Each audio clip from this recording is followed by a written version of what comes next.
Shalom saudara, Pendeta Jusianto mengantar kita untuk bisa memahami time to remember yang diambil dari Lukas pasal 21 ayat 25 sampai 36. Kita bisa membaca di tempat kita masing-masing.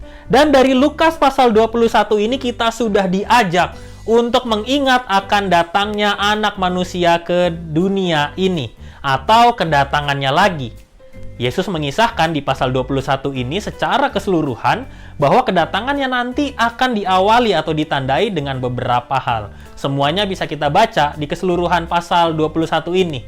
Dan dari tanda-tanda yang diberikan Yesus kepada para muridnya, sebetulnya mengingatkan bahwa kalau hal itu terjadi, maka Sang Penyelamat sudah dekat. Yesus juga mengajarkan bahwa secara alami mereka harus melihat pohon ara, dan kalau pohon ara itu sudah bertunas, maka musim panas pun sudah dekat. Dan dengan demikian, kalau tanda-tanda yang Yesus berikan itu sudah muncul, maka kerajaan Allah juga sudah dekat. Di Minggu Advent akan selalu mengingatkan kita bahwa saat ini kita memasuki masa penantian kedatangan Kristus yang akan kita rayakan di hari Natal.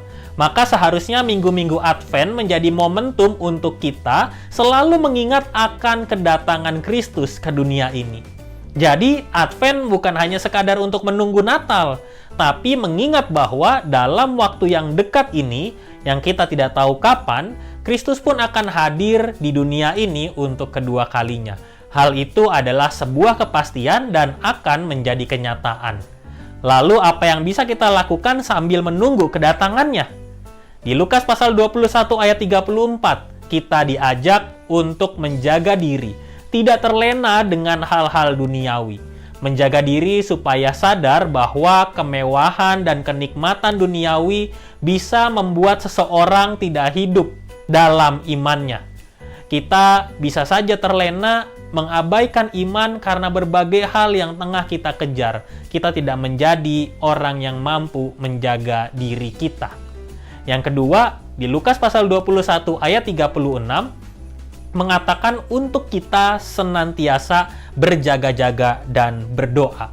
Kita harus mengisi waktu untuk menanti kedatangan Kristus dengan tetap berjaga-jaga dan berdoa. Hal ini mengingatkan kita untuk terus waspada dengan apa yang terjadi di dunia ini dan terus menjalin relasi dengan Tuhan melalui doa-doa kita.